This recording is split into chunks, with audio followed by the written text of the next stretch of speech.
Fala, povo! Meu nome é Alex e esse é mais um vídeo do canal Diálogos Urbanos.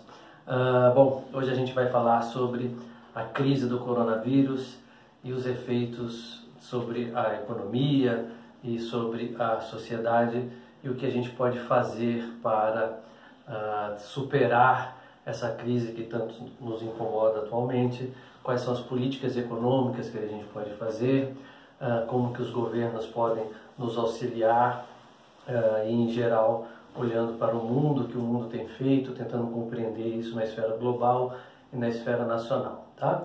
Então, acho que a primeira coisa que a gente precisa entender é o que é a crise do coronavírus do ponto de vista econômico. Quando a gente fala crise do coronavírus, ela é uma crise sanitária, ela é uma crise de um vírus, não é? Ela não é uma crise propriamente econômica. A questão é que ela afeta diretamente a circulação de pessoas e a circulação de bens e serviços.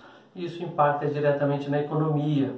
As pessoas param de circular, param de comprar, se param de comprar as padarias, os mercados, o comércio para de vender, os distribuidores param de fornecer, as produtoras param de produzir, a gente começa a ter desemprego, falência, enfim, a gente passa a ter uma crise econômica na economia real. Quando a gente fala economia real é no mundo cotidiano, né? E se essas empresas passam a ter resultados negativos, isso também afeta os seus resultados, seus lucros, reverbera também no mercado financeiro e por isso que a gente vê crise na bolsa de valores, instabilidade financeira, uma insegurança com o que temos aí. Aí a pergunta é, o que fazer? O que a gente pode fazer em meio a esse cenário? Não é? Entendendo um pouco como que ela atua diretamente na economia, é preciso também que a gente compreenda que essa crise é uma crise global, que ela está acontecendo no mundo inteiro e que o mundo inteiro está sofrendo com isso. Se fosse uma crise local no Brasil, a gente poderia dizer, olha, mas a China continua comprando do Brasil, os Estados Unidos continuam comprando do Brasil e de algum modo a gente não sofreria tanto. Mas em mundo globalizado, os problemas também são globais, tá? Então, para isso é preciso que a gente compreenda três coisas. Primeiro é o cenário internacional, o segundo é o cenário nosso, nacional, e o terceiro é, diante dessas dificuldades, o que a gente pode fazer, né? Pensando do ponto de vista do cenário internacional, essa crise, ainda que seja uma crise sanitária, ela está acontecendo num momento muito atípico do mundo. Vale dizer que a gente começou esse ano com uma crise geopolítica, né? Logo no início do ano a gente teve um problema entre os Estados Unidos e o Irã, a gente estava numa sequência de uma guerra comercial entre os Estados Unidos e a China. Logo em seguida, a gente viu a Rússia e os países do Oriente Médio também em conflitos por conta do preço do petróleo. Isso quer dizer o quê? A gente tem uma crise sanitária em um momento em que a gente tem um cenário geopolítico conturbado, não é? Crise da China, dos Estados Unidos, as duas maiores potências econômicas do mundo, da Rússia e uma geopolítica do petróleo acontecendo ao mesmo tempo. Ou seja, a gente não tem um cenário externo estável para que ações coordenadas internacionalmente possam ser feitas. Tá? Na esfera nacional, uma crise dessa proporção também necessita de medidas econômicas encadeadas em várias esferas de poder. E a gente, infelizmente, também, junto da crise sanitária, da crise econômica, também está vivendo uma crise política, um desencontro de ações entre os agentes políticos, sejam eles na esfera nacional, na esfera estadual ou na esfera municipal. Ora, qual que é o primeiro efeito, qual que é a primeira solução que a gente tem que dar? A primeira solução é zelar pela vida, não é? É zelar pelos indivíduos. Então, esperar a pandemia passar. Não tem outra forma, a gente não tem a cura ainda, a gente não tem vacina e a gente tem um sistema de saúde que é restrito. Dado isso, o que a gente tem que fazer é suportar economicamente até que esse vírus atenue, não é? E que o sistema de saúde consiga comportar isso. economicamente o que a gente tem que fazer é salvar vidas. Depois essas pessoas vão trabalhar, voltar a trabalhar. Porém, nesse meio tempo muitas empresas deixaram de vender, muitos comércios deixaram de vender, nem todos tiveram capacidade para se sustentar. E dado isso, a gente vai ter problemas econômicos, de falências, de quebradeiras de empresa, e é isso que a gente pretende tratar. Olha, na pós-pandemia, uma vez superado isso, e lembrando que o mais importante no primeiro momento é superar essa crise do ponto de vista sanitário, mas uma vez superado, o que pode ser feito do ponto de vista econômico. Tá? Economicamente, a gente tem duas grandes políticas a ser feitas, a política fiscal e a política monetária. Tá? A política fiscal ela tem uma capacidade de atuar mais intensamente, de maneira mais concreta na economia. O que é política fiscal? É quando o governo usa dos seus recursos, do seu dinheiro, para contratar serviços, para comprar mercadorias, para fazer obras e isso estimular, reaquecer a economia. Isso gera um gasto para o governo. Não é? E a outra política é a política monetária, que é como ele pode atuar com os bancos, reduzindo as taxas de juros e assim por diante. Eu vou discutir essas duas políticas com vocês aqui. Tá?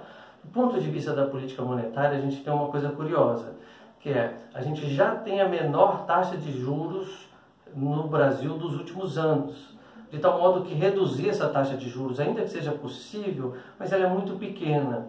E o efeito dessa redução da taxa de juros, ele agora se mostra um pouco ineficaz. Por quê? Porque ainda que a gente reduza a taxa de juros, os empresários podendo tomar créditos mais barato, as famílias podendo tomar crédito mais barato, não quer dizer que elas assim o façam. Por quê? Porque se você não tem nem garantia do seu emprego, ou como empresário, você não tem garantia que você vai vender o seu produto, por que você vai tomar crédito mais barato? A economia está parada, o desemprego está alto, vai aumentar ainda mais. A taxa de juros, ainda que seja mais interessante, ela já agora não é tão eficaz para a ativação da economia. Tá? Ela pode auxiliar o governo para reestruturar o perfil da sua dívida, a tomar crédito um pouco mais barato, mas ainda assim há um limite para essa ação.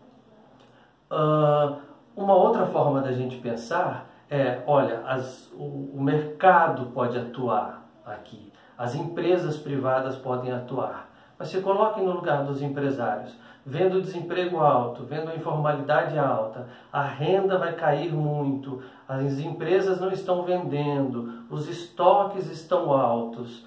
Por que o empresário se motivaria a pegar dinheiro emprestado para fazer investimento? Não é? Então, a política monetária é um pouco eficaz e é difícil que a gente espere que a iniciativa privada tome ação nesse momento, dado que é um momento de crise. Não é? Então, o único agente e o mundo está em crise. Não é? Então, o agente externo não tem, as famílias estão com dificuldades financeiras, as empresas têm dificuldade financeira, o único agente que a gente tem é o governo. Não é? De modo que a única política que pode nos salvar agora é a política fiscal. E aí a gente volta a rediscutir o papel do Estado na economia. E não é um Estado do ponto de vista ideológico, até onde ele tem que interferir nas suas liberdades ou não. É um Estado que tem que garantir, no mínimo, o estado das expectativas, a reestruturar as políticas ou o modo como a economia deve voltar a funcionar. É aquilo que em economia a gente chama de um Estado que faz políticas anticíclicas. E o ciclo agora é recessivo. Nós estamos vivendo uma crise recessiva na economia. Como que o Estado pode fazer isso? Ele pode fazer isso principalmente utilizando os bancos públicos. Uma forma é utilizando o Banco do Brasil, por exemplo, para financiar empresas. E isso fazer com que as empresas consigam renegociar suas dívidas, retomem seus créditos, peguem recursos para renegociar os seus contratos e resolvam a sanidade do sistema financeiro das empresas. O Banco do Brasil como banco público. a Caixa Econômica Federal como um outro banco público e a Caixa Econômica Federal financiando as famílias. Tá? As famílias pegam crédito na Caixa Econômica Federal, renegociam as suas dívidas e melhoram e reestruturam as suas dívidas. E o BNDES fazendo obras, frentes de trabalho, frentes de emprego.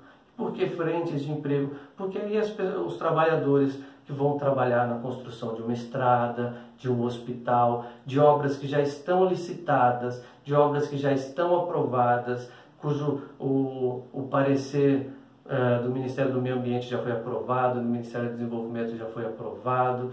Essas obras já podem ser iniciadas, o Estado contrata funcionários para isso e uma vez fazendo isso paga salários, essas pessoas com salários vão ao mercado comprar produtos, comprando produtos eles pagam impostos, se eles pagam impostos parte do dinheiro volta para o Estado.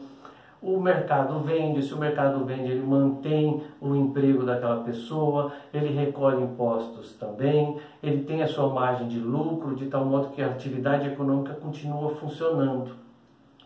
Qual que é o único problema dessa política? É que ao fazer isso, o Estado aumenta os seus gastos. E quando ele aumenta os seus gastos, ele eleva o seu endividamento.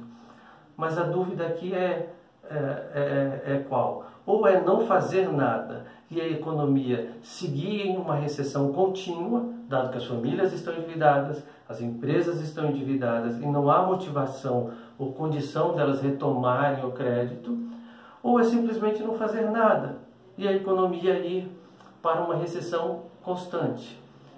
Se a gente quiser evitar isso, a única maneira é o Estado atuando com políticas anticíclicas, gerando emprego, fazendo obras, lembrando que a dívida fica, mas essas obras também se perpetuam no tempo.